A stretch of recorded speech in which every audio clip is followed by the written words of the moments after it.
L'avenir de Frenkie de Jong finalement scellé. Bonjour et bienvenue à tous sur Afrique Sport pour la matinale de ce mercredi 15 décembre 2021 que nous débutons en Algérie. Aujourd'hui, l'Algérie affronte le Qatar, pays hôte en demi-finale de la Coupe arabe de la FIFA. Pour l'occasion, le sélectionneur des Fennecs A, Majid Bouguera, a annoncé qu'il pourra compter sur un groupe au complet avec notamment de retour celui du défenseur central Djamel Benlamri, ménagé depuis le deuxième match, et celui de l'avant-centre Bagdad Bounedjah, sorti à la mi-temps du dernier match de groupe contre l'Égypte pour cause de commotion cérébrale et resté sur le banc par caution à l'occasion du quart de finale face au Maroc. De bonnes nouvelles donc, surtout que le virtuose Youssef Belaïli, victime de vertige après la qualification contre les Lions de l'Atlas, a été déclaré bon pour le service lui aussi.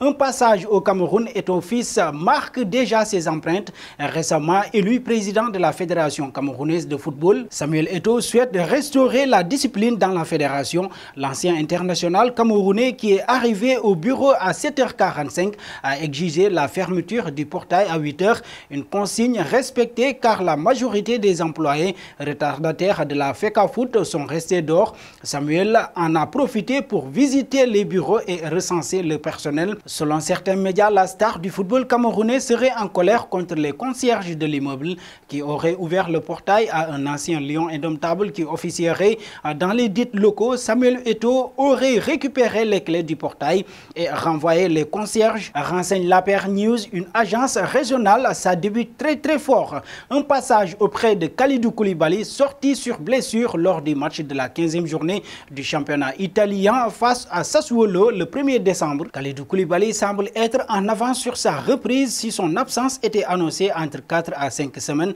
Le défenseur du Napoli a déjà repris l'entraînement individuel.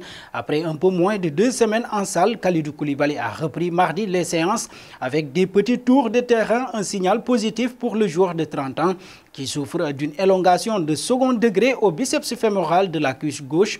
Une bonne nouvelle tout aussi pour le Naples que pour le Sénégal. En l'absence de second capitaine, Naples, désormais 4e de Série A perdu ses 2 derniers matchs de championnat et s'est difficilement qualifié pour les 6e de finale de la Ligue Europa.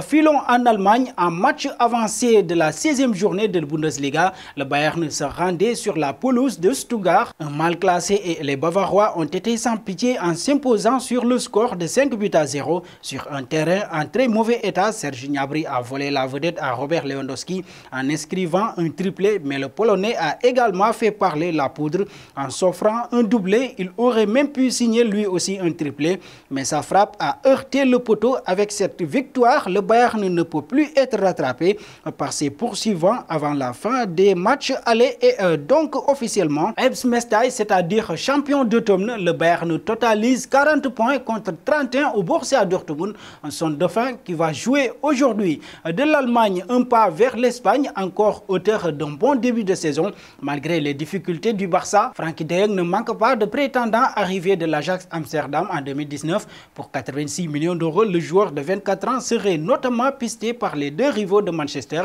À en croire la presse britannique, une information confirmée à demi-mot par le père du joueur, interrogé par le média néerlandais AD cette semaine. Il y a souvent du mauvais temps là-bas. Bien sûr, il s'agit du football, mais c'est important. Bien sûr, je sais que Barcelone a besoin d'argent et une grande offre pour Frenkie de Jong pourrait aider, mais je ne vois pas cela arriver de sitôt. Bien que les 5 meilleurs clubs européens aient tout appelé, mais le père de Frenkie de Jong a confirmé que les cadors sont bien à la porte du Barça. Il estime également que le club catalan ne le vendra pas si facilement. Ainsi, le milieu de terrain devrait quitter les Blaugrana, mais pas cette saison. Terminons avec Toni Kroos. Le Real Madrid pensait affronter le Benfica Lisbonne lors de ses 8e de finale de cette Ligue des Champions. Jusqu'à ce que le tirage soit refait et qu'il tombe sur le PSG, Toni Kroos s'est exprimé sur ce tirage et semble très excité à l'idée d'affronter les stars du Paris Saint-Germain. Le milieu de terrain allemand semble tout de même confiant pour cette double confrontation, même si pour lui le PSG représente l'adversaire le plus coriace. Je pense que c'est l'adversaire l'adversaire le plus difficile que l'on pouvait affronter, mais c'est pour ce genre de match que l'on joue. On est impatient de jouer ce match. Il y aura beaucoup de qualité sur le terrain.